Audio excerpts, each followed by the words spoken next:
We know we're going in to talk about IVF. I am still very caught off guard. I was just shocked, I guess, like the amount of things leading up to the actual process. Overall, why wouldn't I just be happy and excited to move forward? I wanted to share exactly the things that we discussed with our doctor. Like, I want to be excited, but I'm having a hard time. Roundabout, how much would this whole thing cost? This process is not short. It's not easy. But you don't have to swallow this all at once. This comes in steps, okay? I'm mourning the idea that I had in my head of what starting our family would be.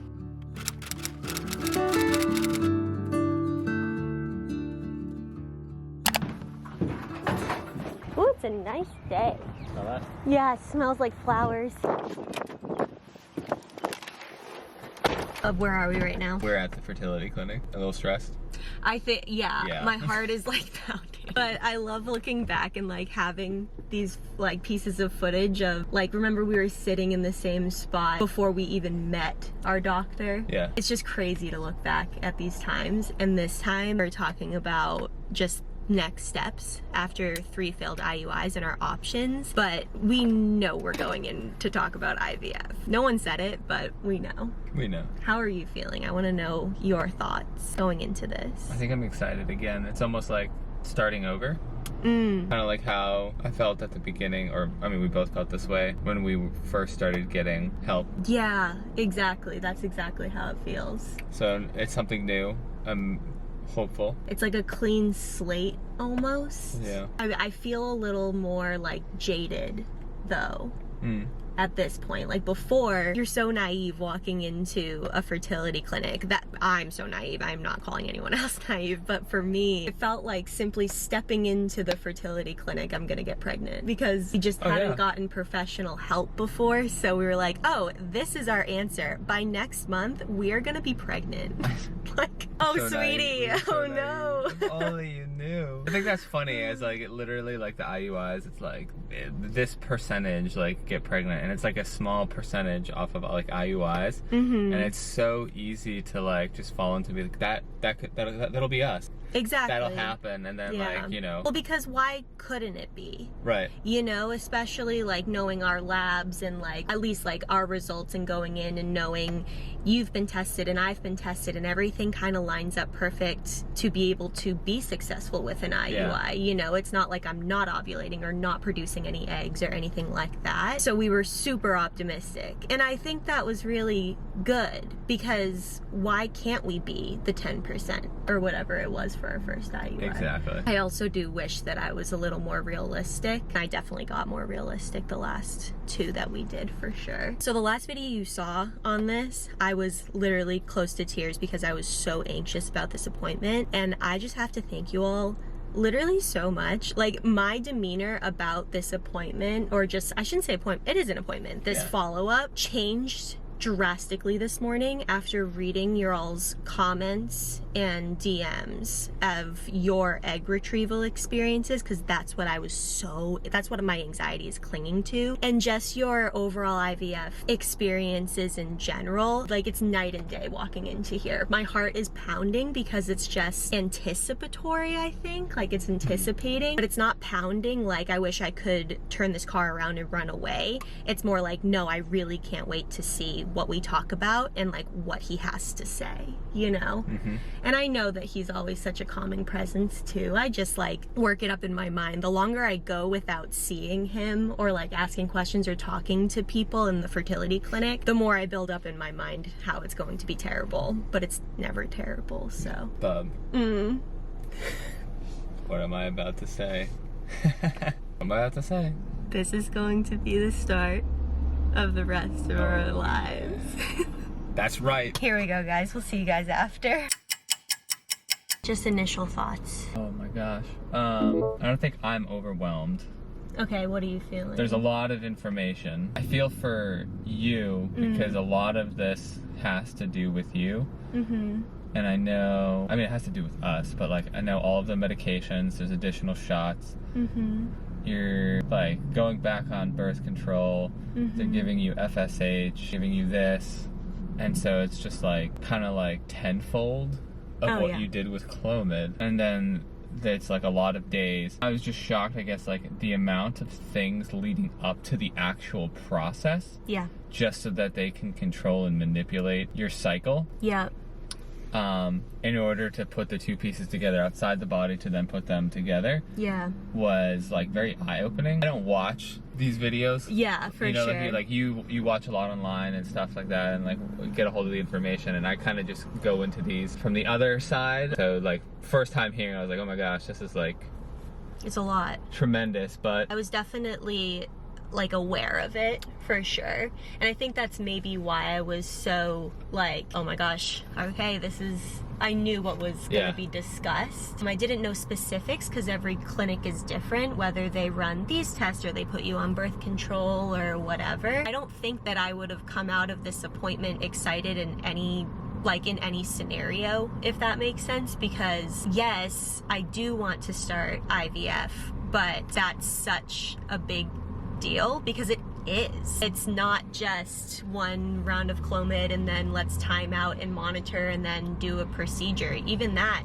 can be a big deal, and it was for us for a little bit too, but this is a big deal. There's a procedure where you go under anesthesia and you're knocked out, and and there's all these drugs and stimulation and stuff like that. I'm grateful and excited to move forward, and I wouldn't want to wait, I guess, to move forward, because it's not like I just got out of an IUI. Like, this will be like 2 full cycles in between our last IUI and starting this one if we did it as soon as possible. So I guess I'm mentally there and I wouldn't want to push it off. I don't think pushing it off any further would change my mental space necessarily, but regardless of when we were to do it, I just feel really overwhelmed. Yeah. That's a lot. Yeah. Like, I want to be excited, but I'm having a hard time being excited. Okay. It's just so much, you know? Yeah. I think, like anything else, it's important to focus on the chunks. Yeah. There's a lot right now because they laid out the whole process for us. So much. Okay? Yeah. That's a lot to digest, but you don't have to swallow this all at once. This comes in steps, okay? Yeah. Baby steps, bub. Literally baby steps. You have steps to a baby. We have to break it off into chunks, okay? Yeah. You can't look at the whole thing because that's a lot. It's a lot for anybody. First, let's go on vacation. First, let's go get you Dunkin'. Okay, let's get me Dunkin'. Let's talk about the baby steps there. We're going to get Dunkin'. Mm-hmm. Afternoon coffee. Do you need a dodo? Yeah, I need a donut.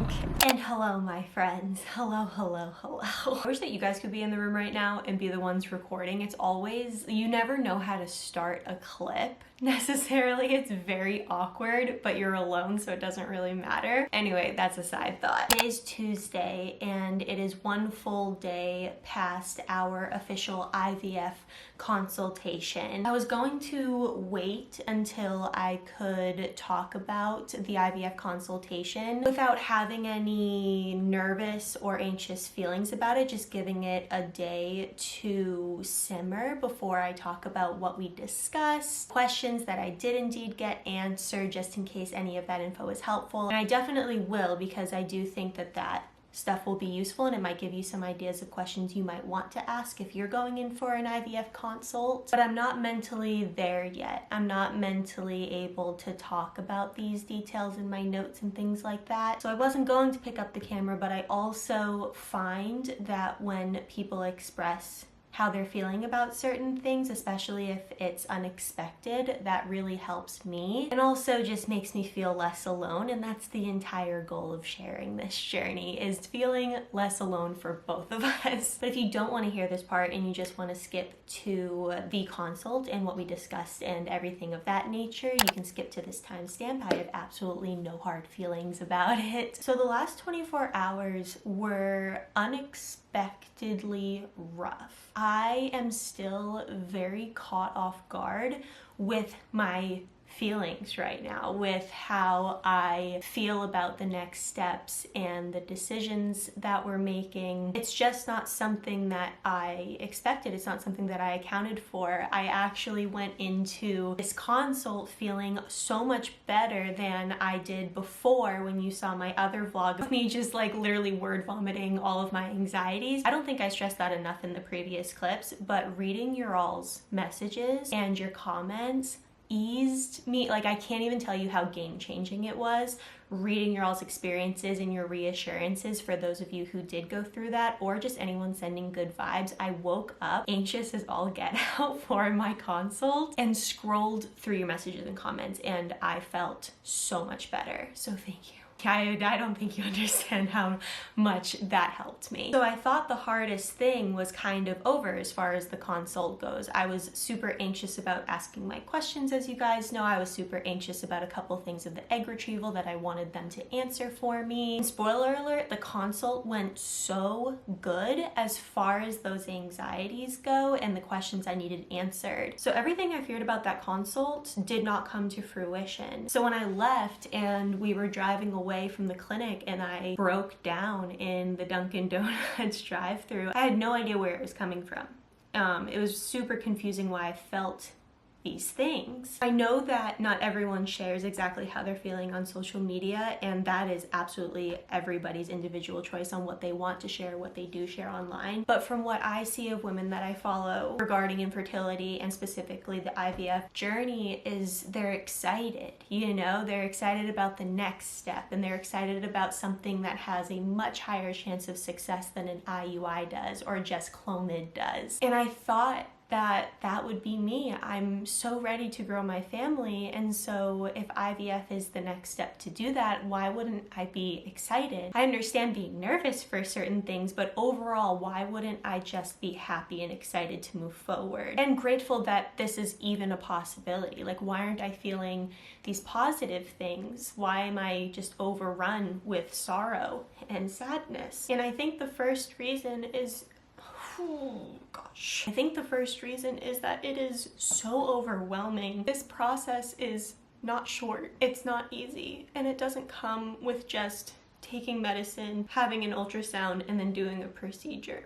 Like, there's so much. And when we walked into this consult, IVF was an idea in our minds, and that's what we knew we wanted to do as our next step. Don't get me wrong on that, but it was just an idea. It was, you know, yes, we'll do that. We don't know when. We will do that though. And we left with it being such a real possibility, and we left with dates in our heads. And going into an office where this is just an idea and coming out with calendars in your mind and all of the details because you asked all of the questions when it came to the process, I can't explain how overwhelmed I felt in that moment. It took over any joy.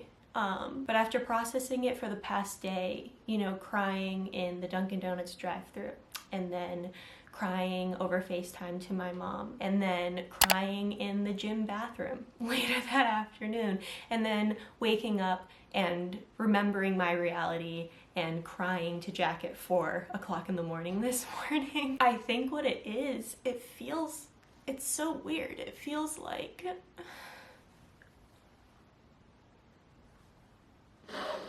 it is so strange to think that we're here. At the end of the day, I feel so sad for us.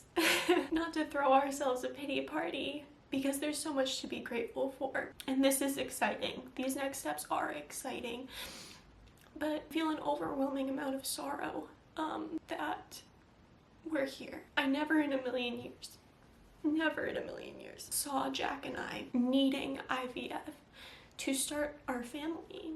You know, we've been together now for about 12 years, and we've always daydreamed and just talked about, you know, our family one day, and even dreamed up of like announcements, and, you know, we have a list of baby names in our phone that we continuously are updating, and even that list is years old now. It's so strange to look back and realize that our past selves had no idea no idea. The best way I can describe what I'm feeling, it feels like I'm mourning the possibility that we can't start our family without this extreme medical intervention. I'm mourning the idea that I had in my head of what starting our family would be. I didn't feel this way with Clomid or IUIs, but after hearing all of the details and about all the procedures and the medications and everything like that, I think it just all came crashing down when it came to hearing about IVF and realizing how real it is for us now. But I look back at past Mac, and she's just sitting in a regular gynecologist's office as she does every single year, but this time she's discussing her FSH level results. And the gyno was explaining to her that this level is borderline, and just not to prolong starting their family even further, she's going to refer them to a fertility clinic. And I just looked back and she had no idea. I had no idea. And that person just seems like a different person than who I am right now. And I just want to give her a hug. And I want to explain that it's not as simple as she thinks, but it's going to be okay. But that's even hard because I'm sitting here and I don't know if it's going to be okay. I think ultimately I just, again, for the 100th time, didn't expect to feel this way. I didn't expect to feel anything other than excitement for the next steps. And here I am processing the speed at which it's all happening, it feels like, but also knowing that this is what we want as far as next steps, because what else are we supposed to do? You know, wait even longer, try on our own even longer. And I think also ultimately I found myself feeling really guilty for feeling these negative feelings versus just hopeful and positive and maybe just a little bit nervous, because I should be really excited that we have next steps, that there are actions being taken and there are decisions that we get to make on the table. And so I found myself feeling these things and being really confused. Why was I anything but excited to move forward? I hope that was helpful.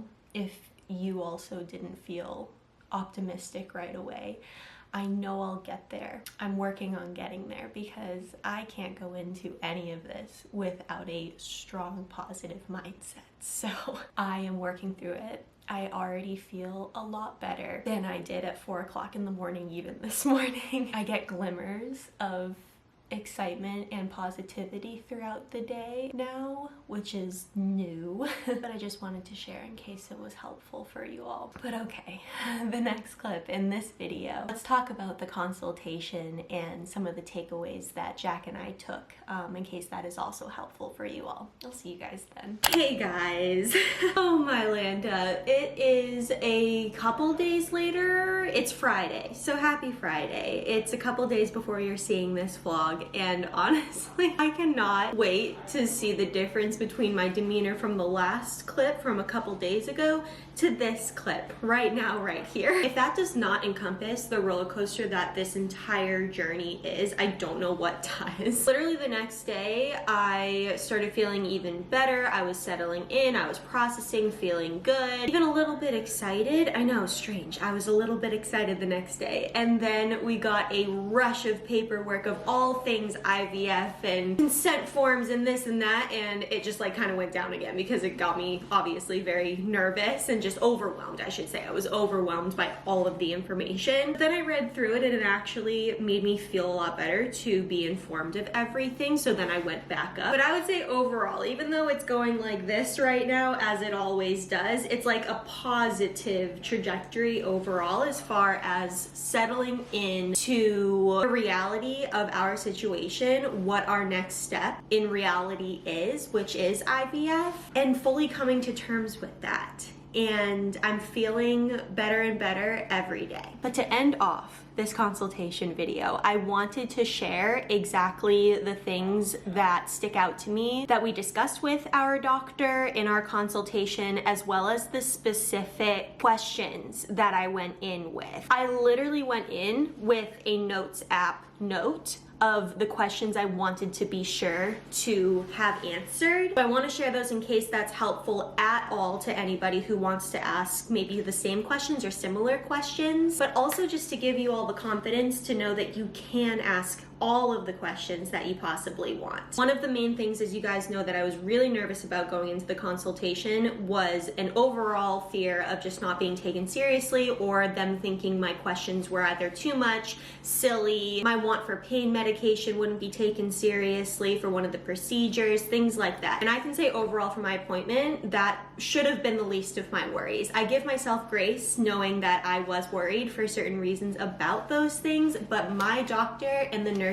there at the clinic we're at have never showed me any reason that they wouldn't be taking me seriously if I were to ask something or bring something up. And that held true with our consultation. So when we entered the room, my doctor is a really funny, like humorous doctor. He really breaks the ice with kind of quick jokes, and that just goes along with Jack and I's personality really well. So we sit down, he asks how we are feeling initially, so that was really nice of him to just sit down and ask that. And we kind of start to dive in as far as next steps go, and he brings up the possibility of a 4th IUI, but also letting us know that at this point his recommendation would be to go to IVF, just given that none of the 3 IUIs worked, but it is our choice. And we knew going into it that instead of sinking our money into another procedure that has not worked for us 3 whole times in a row, that we were ready to move on, as ready as we could be, honestly. And so we got that out of the way. We were on the same page as what we agreed would be our next step, so we felt good about that. And so my first question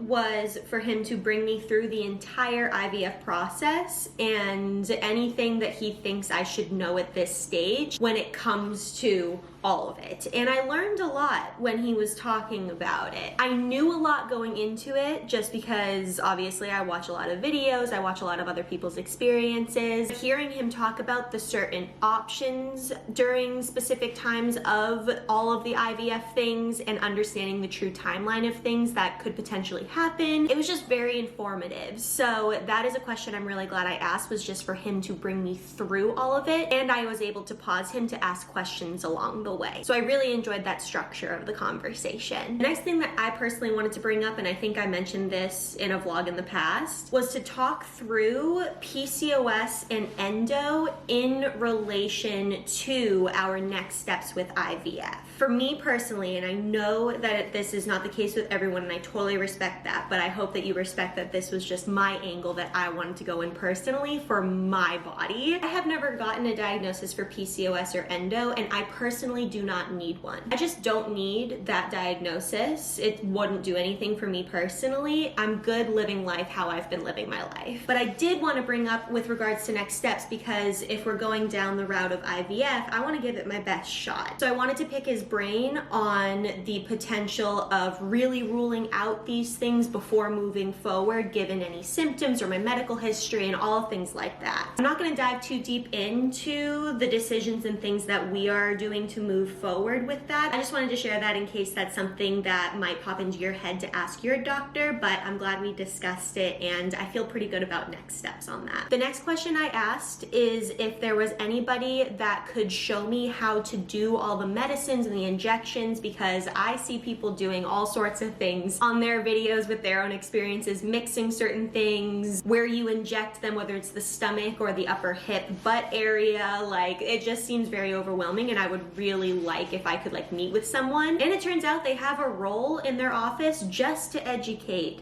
people on medications and different procedures and things like that. So if and when it comes time for something like that, I can set up an appointment with her and she can bring me through all of the medication. So I'm glad I asked that as well. And then I was able to get to the 2 main things that I was incredibly anxious about going into this consultation and going into IVF in general. Between his answers on these, as well as you guys commenting on my last YouTube video or messaging me on your experiences with your egg retrieval or other things that I was worried about, I was put at ease. I can't describe how helpful that was. I probably have said that 5 times in this video, but I just wanted to thank you all again. So when I said that I have 2 things I'm extremely anxious about and I would like him to kind of ease my mind on things and confirm that they're not like what are in my head, he looked at me and he said, really, only 2? That's impressive, okay. So that comment just made me feel really good that he was open to listening to my 2 really big things for me. So the first one was just about the anesthesia in general and going under and how scary it was to me, not being aware of who's touching me, what they're doing, etc. I said I picture a steel table with me exposed to a lot of people around and I'm just not aware of any of it. That whole thing was running through my mind, right? So the first thing he says was, first of all, it's a really nice table. It's like it's really plush. It's not steel. It's got a nice memory foam mattress-esque thing to it. So that was really nice. And he assured me that I'm just not out there fully exposed. It's very similar to the exams that I'm used to. He even goes as far as gives me the option beforehand if I would like my legs up in the stirrups or not before they knock me out with anesthesia. So they think about these things and it made me feel really comfortable. And I know leading up to that day, I will still be nervous, but I know once I get there and everyone is just in there being so sweet and kind will just really calm my nerves as well. He also let me know, since I'm so nervous about going under and the egg retrieval, that I can actually meet with the anesthesiologist in person before my egg retrieval, which is so awesome. So I have an appointment at some point on Monday actually to meet with him where I can share my concerns. He can bring me through the whole process, everything I have questions about, medications and the IV and everything like that. So I'm really glad I asked that, and it showed he took me seriously with my fear of this and he was going to do anything he could to just calm me down on that one. The second point I brought up, and I said it literally exactly like this, was that I was afraid that my desire for pain management and just pain management in general with some of the procedures wouldn't be taken seriously. And I assured him that there wasn't anything that they have done so far in my relationship with them that would make me think that, but I haven't gone under and I haven't been poked and prodded on the inside or anything like that, so I just wanted to hear what the pain management plan was for my egg retrieval and any other things that he thinks I might need pain management for. He immediately started telling me that they are fully stocked with all of the pain medication that we could possibly need in that post-op room, and the anesthesiologist will take me through what kind of medicines he's already giving me when he puts me under, which will also be helping with the pain residually afterwards. So he assured me that they are fully stocked for after when I wake up from the egg retrieval, and if I desire, even on that day, they can send me home with a prescription for the next few days just in case I need it. For me personally, I think I'll just need to get through that first afternoon, that first full day with pain management, and then I'm pretty sure I'll be good. Based on your all's experiences that you guys shared with me, as well as just knowing my own body and how it's responded to certain things so far. But it was really nice to hear that there is a plan, there is medicine, and they're gonna take me seriously on those things. He also let me know that there is literally a nurse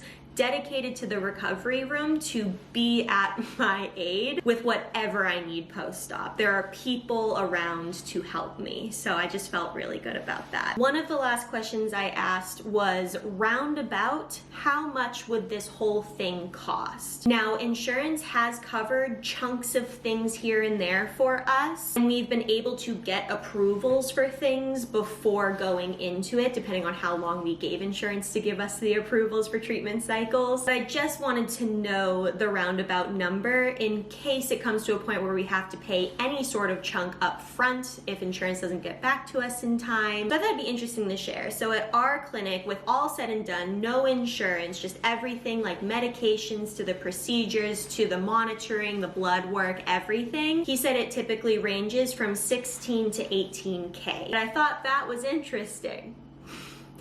I knew that it does cost that much for IVF, but it still wasn't any less shocking. Guys, we're getting ourselves a full-on designer baby. That is a Louis Vuitton designer baby. I do want to say though, if there's anybody out there that is watching this video and you are at the very beginning stages of any sort of infertility treatment or just lab work to investigate potential infertility, and that number freaking terrifies you because it'll put you in financial ruin, or you're planning on buying a house and that's $1 massive chunk of your down payment, anything sort of like that. I hear you. And this is different for everyone. But realistically, it's not like we are just dumping $16K immediately right off the bat, just like pocket change, like, yes, take our check for $16K. Insurance plays a massive role in what is covered and what isn't covered, and that is really easy information to just call them up and talk through with them. There's also payment plans that the vast majority of clinics will offer you. So again, you're not dumping $16K all at once. And if you have an HSA card, we are very fortunate to have an HSA card through our company that has a chunk of change on that helps us with our insurance as well. So there's a lot of options to help with everything. I just don't want you to hear that 16 to 18K and think that you have to pay all of that, because that's not necessarily the case all of the time. And then the last question that I asked, I literally have this in my notes with a